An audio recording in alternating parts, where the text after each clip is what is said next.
శ్రీమాత్రే నమః. మనము సహజంగా దేవాలయంకి వెళ్ళినప్పుడు అక్కడ ముత్తైదులు చాలామంది నిమ్మ డొప్పలలో దీపాలు వెలిగిస్తూ ఉంటారు. అలా చేయడం ద్వారా కలిగే ఫలితాలేమిటి? ప్రతి మంగళవారం రాహుకాల సమయంలో అనగా సాయంత్రం 3 నుండి 5 గంటల సమయం వరకు రాహుకాల సమయం ఉంటుంది.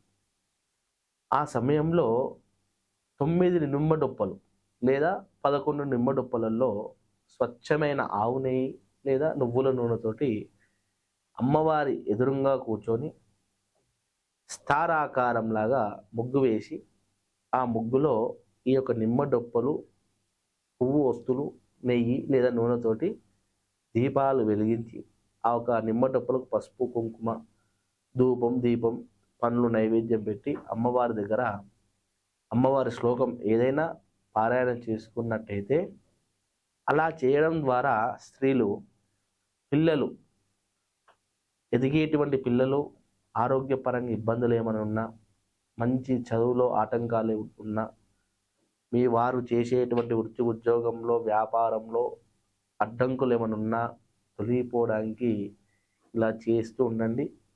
ఈ విధంగా చేయడం ద్వారా రాహుకాల సమయంలో దీపారాధన చేయడం ద్వారా మీరు ఏదైతే కోరిక కోరుకుంటారో అమ్మ ఆశీర్వచనాలతోటి, అమ్మ అనుగ్రహంతో ఖచ్చితంగా నెరవేరే అవకాశాలు ఉంటాయి. ఇలా ఒక 14 వారాలు క్రమేపీ చేస్తూ ఉంటే అమ్మ దయ వల్ల మీకున్నటువంటి కోరికలు ఏమున్నా కూడా నెరవేరుతాయి. ఇదే విధంగా జాతకంలో రాహుకేతులతోటి సతమతమవుతున్న జాతకులు ఎవరున్నా ఈ విధంగా చేయండి. మీ జాతకంలో ఉన్నటువంటి రాహుకేతుల దోషాలు కూడా తొలగిపోయే అవకాశాలు ఉంటాయి. మీకు ఏమన్నా సందేహాలున్నా కింద వస్తున్నటువంటి నా నెంబర్కి సంప్రదించండి. శుభం. శ్రీమాత్రే నమః.